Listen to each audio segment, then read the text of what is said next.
संत श्री अमरा भगत जी का जन्म गांधी समाज में चित्तौड़गढ़ राजस्थान के गांव नरबदिया में हुआ था। यह एक महान सिद्ध संत वे समाज सुधारक थे।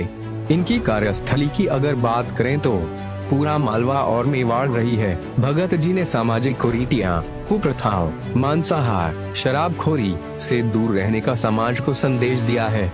देखा जाए तो मेवाड़ एवं मालवा में इनके लाखों अनुयायी है, जो नरबदिया गांव में बनी उनकी समाधि पर शीश नवाकर आस्था प्रकट करने हर वर्ष आते हैं। आज आवश्यकता इस बात की है कि समाज इस महान संत द्वारा दिखाए गए मार्ग पर चले। संत श्री अमरा भगत जी द्वारा प्रसिद्ध तीर्थ स्थल सांवरिया जी के स्थान के विकास में इनकी महत्वपूर्ण भूमिका रही है। संत श्री अमरा भगत जी की मृत्यु की बात करें तो इन्होंने जीवित समाधि ली थी। भगत जी के चमत्कारों के बारे में कहा जाता है कि ये अप्रीतम चमत्कारी पुरुष थे। अमरा भगत जी के गांव नरबदिया से एक बार यात्रियों का संग तीर्थ यात्रा हेतु द्वारकाधीश जी के दर्शन हेतु गया तथा अमरा भक्त जी ने उन्हें विदा किया। जब वे यात्री द्वारकाधीश पहुंचे तो देखकर हैरान रह गए कि भगत जी तो यहाँ पहले से ही मौजूद हैं। जब यात्री अपने गांव वापस आए तो उन्होंने ग्राम वासियों को कहा कि भगत जी हमारे साथ द्वारिका में थे।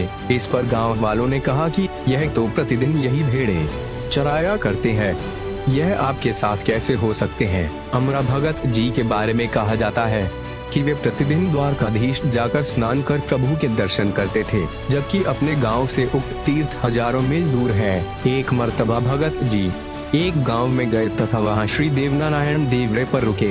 एक निर्धन महिला ने अपने पड़ोसियों से गेहूं का आटा इत्यादि वस्तुएं मांग पर भगत जी के लिए चूरमा बाटी बनाया और अपने परिवार के लिए मक्का दलिया की राबड़ी बनाई।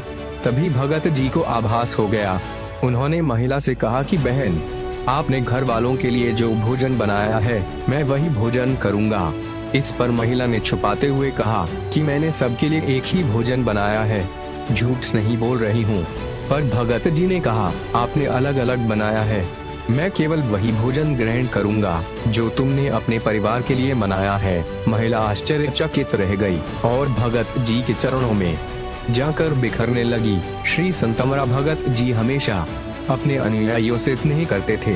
ऐसे कई चमत्कार भगत जी ने दिखाए हैं जिनको नरबदिया गांव वाले बताते नहीं थकते। भगत जी ने ये भी कहा है कि शराब मांस को हाथ मत लगाना, जिन्होंने बात मानी वह संपन्न और सुखी है तथा जिसने नहीं मानी वे अपने दुर्दशा पर आंसू बहा रहे।